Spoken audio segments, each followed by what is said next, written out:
Welcome to Dream Rise, your ultimate source for summarized books. What if we told you that failure is an integral part of success? Sounds counterintuitive, right?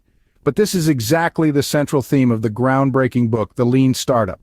Penned by the visionary entrepreneur Eric Ries, The Lean Startup introduces us to a new approach, a methodology that champions the idea of learning from failures and iterating swiftly. It's not about avoiding failure, but rather embracing it as a stepping stone on the path to success. Eric Ries, with his wealth of experience in the startup ecosystem, noticed a pattern. He saw startups brimming with potential, shutting down not because of a lack of passion or dedication, but due to a lack of a sustainable and adaptable approach to business. This realization led him to formulate the Lean Startup methodology. The Lean Startup methodology is not just a strategy, it's a philosophy. A philosophy that encourages startups to treat their product development as an experiment. It's about testing assumptions, getting feedback, and learning as quickly as possible. It's about making swift decisions based on validated learning rather than hunches. The Lean Startup isn't just for Silicon Valley tech companies, it's a universal methodology that has been adopted by companies of all sizes, from startups to established corporations across a multitude of industries. It's a methodology that values adaptability over elaborate planning, customer feedback over intuition, and iterative design over traditional big design upfront development.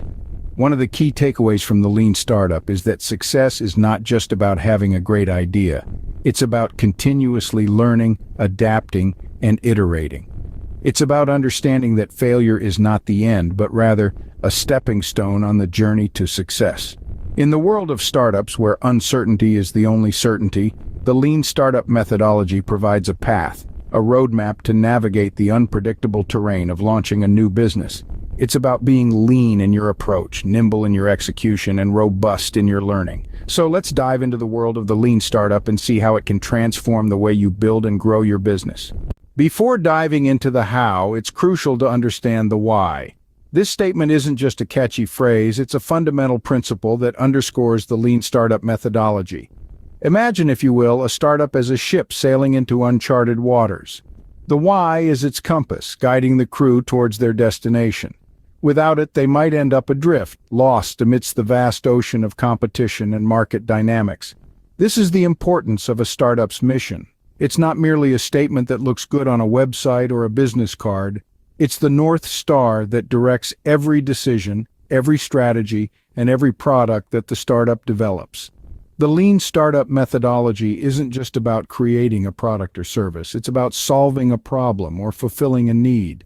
It's about identifying a gap in the market, a pain point for customers, or a societal issue that needs addressing. It's about answering the why before jumping into the how. So how does one identify this why? It starts with asking questions, lots of them. What problem are you trying to solve? Who are you trying to help? Why does this issue matter? Why should people care about your product or service? The answers to these questions form the foundation of your mission, your why. Once you've defined your why, it becomes the guiding principle for your startup.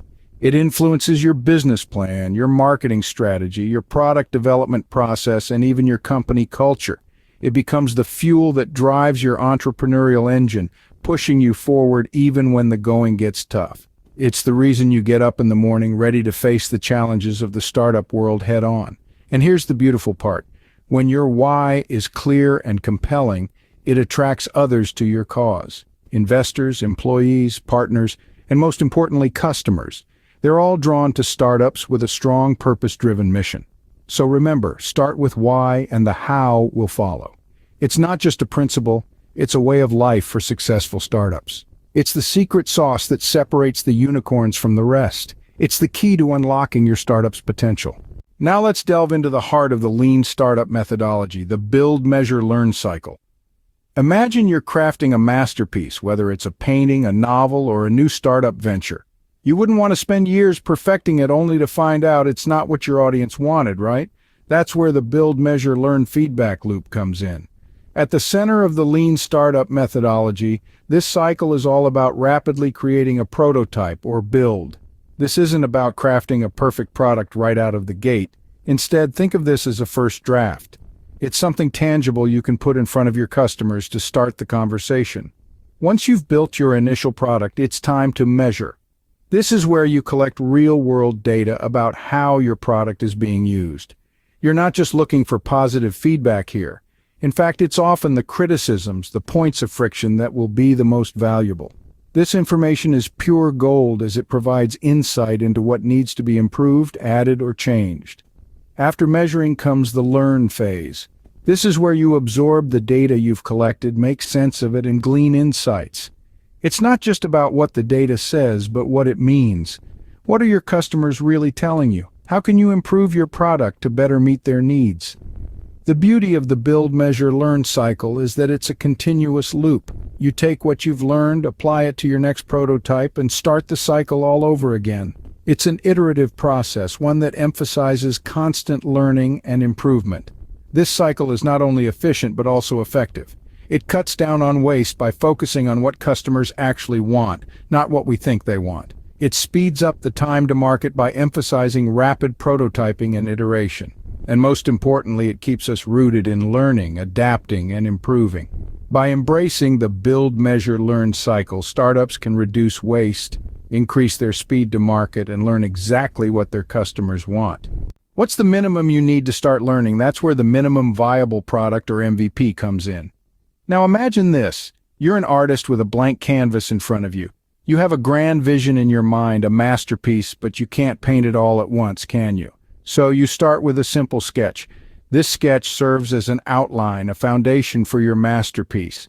Translating this to the world of startups, your masterpiece is your final product, and that simple sketch is your minimum viable product. The MVP is the most basic version of your product that can still provide value to your customers, and most importantly, allow you to start the learning process. It's like dipping your toes in the water before diving in. It gives you an idea of the temperature, the depth, and the currents you'll have to navigate. But why go for an MVP, you might ask? Well, the answer lies in its name, minimum viable product. It requires the least resources and time to develop while still being viable, still being something that your customers would want to use.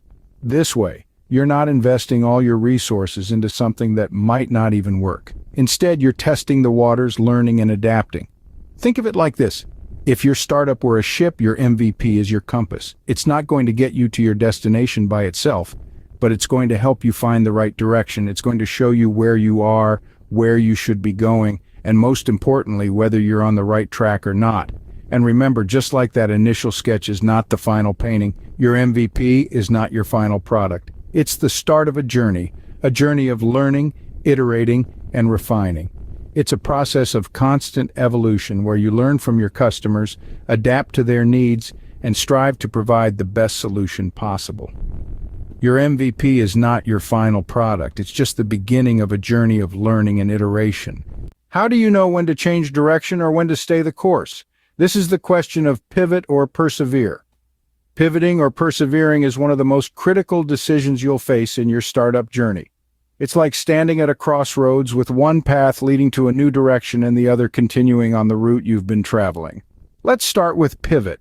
A pivot is essentially a course correction that's designed to test a new fundamental assumption about your product, strategy, or engine of growth. It's a change in strategy without changing your vision. You're not throwing everything out the window. Instead, you're adjusting your approach based on what you've learned so far. Think about it like this. You're sailing a ship, and you've realized that there's a better route to your destination. You're not changing your end goal. You're just altering your path to get there. On the other hand, persevere means to stick to your current strategy, to keep going despite challenges. It's about staying the course, believing in your vision, and pushing forward, often in the face of adversity. Now, how do you decide whether to pivot or persevere? This decision should not be driven by gut feeling or intuition. Instead, it should be driven by learning and feedback. It's about looking at your data, understanding what it's telling you, and making an informed decision based on that. Are your metrics showing that you're not making the progress you expected? Are the feedback and insights from your customers indicating that your product isn't meeting their needs as you thought it would? These could be signs that a pivot might be needed. However, if your data shows that you're on track and your customers are happy, then it might be best to persevere. But remember, pivoting doesn't mean you failed. It's merely a sign that you've learned something valuable. It's an opportunity to apply that learning to a new strategy that could bring you closer to your vision. Remember, pivoting is not failure, it's learning. How do you measure progress in a startup? Enter innovation accounting. With the traditional measures of success in business, such as revenue or net profit, often being close to zero in the early stages, startups need a different way to track their progress. This is where innovation accounting comes in. Innovation accounting is a strategic approach that allows startups to define, measure, and communicate progress while in the uncertain terrain of innovation. It's about focusing on the process of innovation itself rather than just the outcomes. Imagine you've planted a seed in a garden. You can't judge its growth by the fruit it bears in the early stages because, well, there's no fruit yet. But you can measure the growth of the plant, the strength of the stem, the spread of the leaves. These are the metrics that tell you if your plant is on the right track to eventually bear fruit. That's what innovation accounting is all about. It's about identifying the right metrics, the relevant indicators of growth and progress for your startup. These metrics could be anything from customer engagement, product usage, or even feedback from early adopters. You see, startups are not smaller versions of large companies. They do not unfold in accordance with a master plan. They are all about testing, learning, and rapid iteration.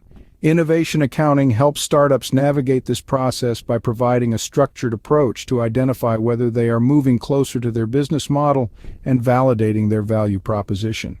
It's about learning to measure what actually matters, and then using those insights to drive the decision-making process.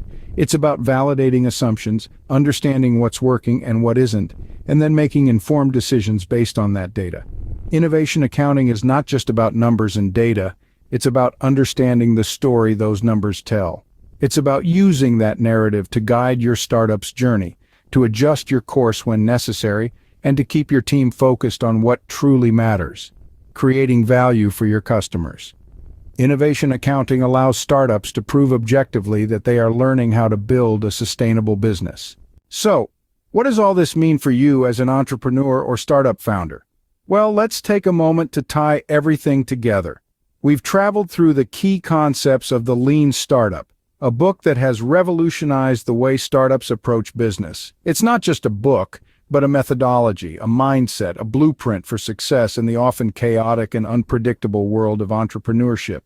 We started with understanding why, the purpose, the mission, the vision that fuels your venture. It's the why that gives your startup its true north, the guiding light that leads your actions and decisions. It's not about just making a product, it's about solving a problem, meeting a need, making a difference. Then we delved into the build, measure, learn feedback loop. This is the heart of the Lean Startup methodology. It pushes you to build your minimum viable product or MVP, measure how your target audience responds, and learn from the data. It's about making assumptions, testing them, and then using the insights to iterate or pivot. It's a continuous cycle of learning and improving, of failing fast and failing forward. Speaking of MVP, the minimum viable product is not a half-baked, incomplete product. It's a version of your product with just enough features to satisfy early customers and provide feedback for future product development. It's about learning what your customers really want and need, not what you think they do. And then we come to one of the most critical decisions in a startup's journey, to pivot or persevere. This decision should not be based on gut feeling or stubbornness, but on careful analysis of the data you've collected. It's about being agile, adaptable, and brave enough to change course if needed. We also discussed the concept of innovation accounting, a way to measure progress, set up milestones, and prioritize work. It's about using numbers to drive decisions, to validate or invalidate your assumptions. It's about bringing accountability to the unpredictable process of innovation. So what does all this mean? It means that as an entrepreneur, you need to be open to learning, to failing, to iterating. You need to be driven by data, not just passion. You need to be flexible and adaptable, ready to pivot or persevere as the situation demands. And above all, you need to be focused on creating value for your customers, for that is the ultimate goal of any startup. The Lean Startup methodology is not a guarantee of success, but it is a way to increase your chances of success in the unpredictable world of startups. So are you ready to start learning?